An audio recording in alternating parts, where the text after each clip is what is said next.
This is the liminal space, a field of saturated blue generated by the VCR.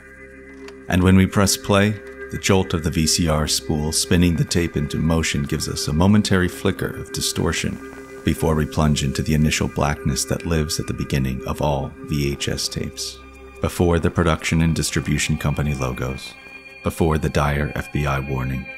And this blackness isn't a simple void, it's warm and alive, the way all analog media is warm and alive. There's always been something uncanny about VHS, even before it became an obsolete format. The cascading glitches resulting from the tape's physical aberrations are hauntingly abstract. They distort images in ways we don't see in any media before or after. Especially uncanny are the distorted bodies and faces of human beings caught up in the electronic storm of VHS glitches. They skew, they move in inhuman ways, they cast eerie doubles of themselves. It was around 2003 that DVD sales surpassed those of VHS tapes, but the trope of the cursed VHS tape appears before that inflection point. The first act of the 1997 David Lynch film, Lost Highway, is kicked off with the arrival of a mysterious VHS tape. The homeowners load it and find that it's a silent video of the outside of their own house. Must be from a real estate agent. Later, they receive another tape, only this time it's footage of the inside, ending with the terrifying realization that it was recorded while they slept in their bed, vulnerable and unaware. This is the leaping off point leading to a story of supernatural derangement and violence. And the trope appears as early as 1991 in the Koji Suzuki novel Ring, from which the infamous film and television adaptations were derived. Have you heard about this videotape that kills you when you watch it? The 2002 version was America's introduction to the story of a cursed VHS tape that demands replication, lest the viewer face a horrific death at the hands of a malevolent specter. The tape in question starts off with the familiar black substrate and glitchy start with which we're all familiar. And when the footage begins, we're treated to a series of disjointed and disturbing images that bestow a deadly curse on all those who behold them. The film never fully addresses how and why the spirit of the murdered girl translated her pain and rage to the magnetic tape of a VHS cassette, but the original novel does.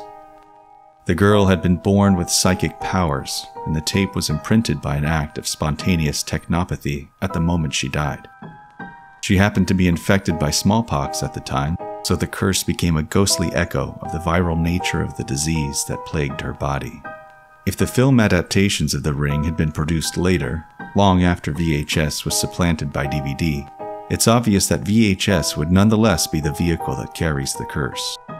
It's nearly impossible to imagine an optical disc imprinted with digital video carrying the same ominous resonance as an analog tape.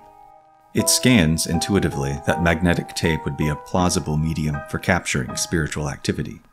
Like the human shadows burned into the wall by a nuclear blast, the VHS is what captures the heat of the wrath that follows an act of unspeakable evil. Recently, VHS has come back into vogue, not for the same reason that vinyl made a return. Aficionados convincingly argue that vinyl is superior in sonic texture to both cassette tape and digital audio. Combined with a much larger canvas for album art, it's no surprise that records made a comeback. How much you want for it? But no one can argue that the quality of VHS, with a resolution of 240p, is greater than digital formats that more accurately capture the crisp edges and faithful, vibrant colors of the film on which the movies were originally shot. One can argue, sincerely, that movies on VHS enable a unique aesthetic that can enhance the viewing experience, and the uncanniness of the visual defects can amplify the spookiness of horror films. This explains why the vast majority of modern VHS enthusiasts collect and even fetishize movies from that dark genre. The format itself becomes part of the aura of creepiness. So the resurgence of interest in VHS has revived the trope. A mysterious tape ends up in the hands of a hapless viewer, unaware that simply engaging with the material will cause calamity to befall them. The 2012 film VHS and its sequels and spin-offs all deal with gruesome deaths at the hands of monsters caught on VHS, viewed by some unlucky victim. An episode called Eternal Enemy from the recent anthology Midnight Club revolves around a VCR that records news from the future every night at 3 a.m. Of course, this leads to more than simply learning the outcome of future sporting events. Dreadful fates are inevitably portended. The video game Flesh-Thirsty Bus begins with the insertion of a VHS cassette that transports the player to an unlucky bus stop. A forthcoming Eldritch video game, Left to Rot, contains a significant plot point involving a cursed VHS tape. Other features of VHS cassettes add to the otherworldliness to which they can lend themselves. Being an obsolete format, it's akin to a dead language like Latin that is only used for religious liturgy, prayer, and workings in the occult. Magical incantations wouldn't contain the same ponderous resonance if they were chanted in modern tongues. That which is commonly spoken is relegated to the realm of the profane, whereas the rare utterances of dead languages can live untouched in the realm of the sacred.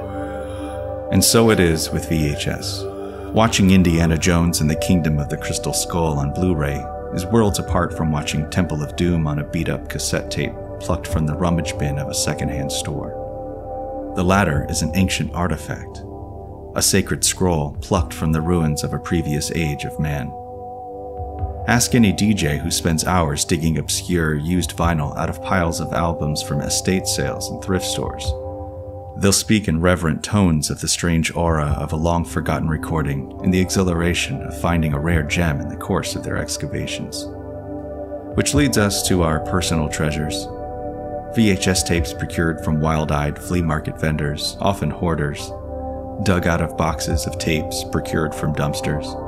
One tape we found in such a circumstance, adorned with the handwritten label, Judy's Poety, fills us with wonder. Two striking women engage in a poetry slam, their lines delivered with sincere intensity. One of the women, who we come to find is the titular Judy, delivers her poems from a podium while wearing a flowing white tunic. She appears as a druid, standing in the dark, lit from within by her burning passion. Another tape is labeled Paul's Costa Rica Vacation. The protagonist of this tape has obviously hired a local to follow him around as he engages with his exotic surroundings. He tries in vain to ignore the camera, leading to a stilted performance. He's taciturn, at times intimidating. It's truly strange and unsettling, and is one of our most prized treasures. There are other finds that glow with that strangeness that only a mid-80s tape can glow. The instructional tape for cleaning a dental film processor, the bizarre breathwork of Body Flex,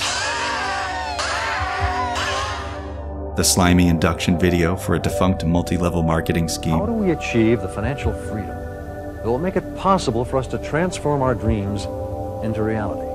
They all inspire an enchantment that isn't available in any other format. And it's doubtful that DVD or Blu-ray will ever invoke the uncanny in the same way, even after they've been relegated to obsolescence by new video technologies. VHS, however, will always carry with it the magnetic imprint of the strange age through which it passed. The spirit of the 80s, fueled by cocaine delirium and consumerist excess, and the zeitgeist of the 90s, haunted by its odd mix of Gen X despondence and the anxiety of an impending new millennium.